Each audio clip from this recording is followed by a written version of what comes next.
It may not be clear yet what exactly brought down Spaceship Two. What is clear is the surviving pilot miraculously defied the odds. The spacecraft came apart just seconds after it detached from its mothership and fired its engines, traveling faster than the speed of sound at 50,000 feet with the temperature about 70 degrees below zero. Somehow, pilot Peter Siebold managed to escape with just a shoulder injury. Dr. Robert Shaney is an expert in high-altitude medicine. Why didn't he pass out? And if he did, for a minute or two, did he then regain his facilities and be able to save himself with ejecting into his chutes? Questions that will likely be posed by the NTSB, which is investigating the crash. 39-year-old co-pilot Mike Owsbury did not survive.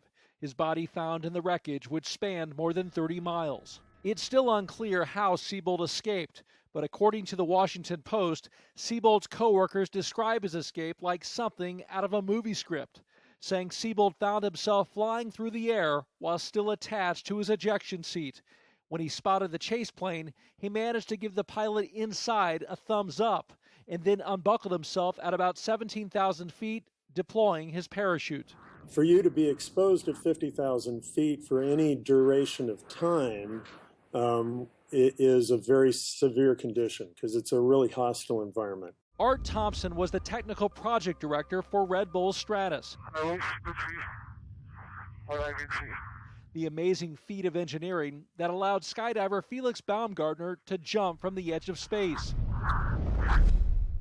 Thompson knows the dangers as well as anyone and finds it surprising that Virgin Galactic pilots don't wear pressurized suits. At least for the flight test portions of the flights, because you run the risk of something like this happening. What do you think enabled him to survive? He came down to a lower altitude very quickly, is really what probably saved his life. Of course, Siebold was up even higher than that, and at a minimum, experts would expect most people to lose consciousness. We don't know if he had a blackout or not, but doctors say he was also at risk for developing a brain hemorrhage, making his survival all the more remarkable. In fact, he's already been released from the hospital.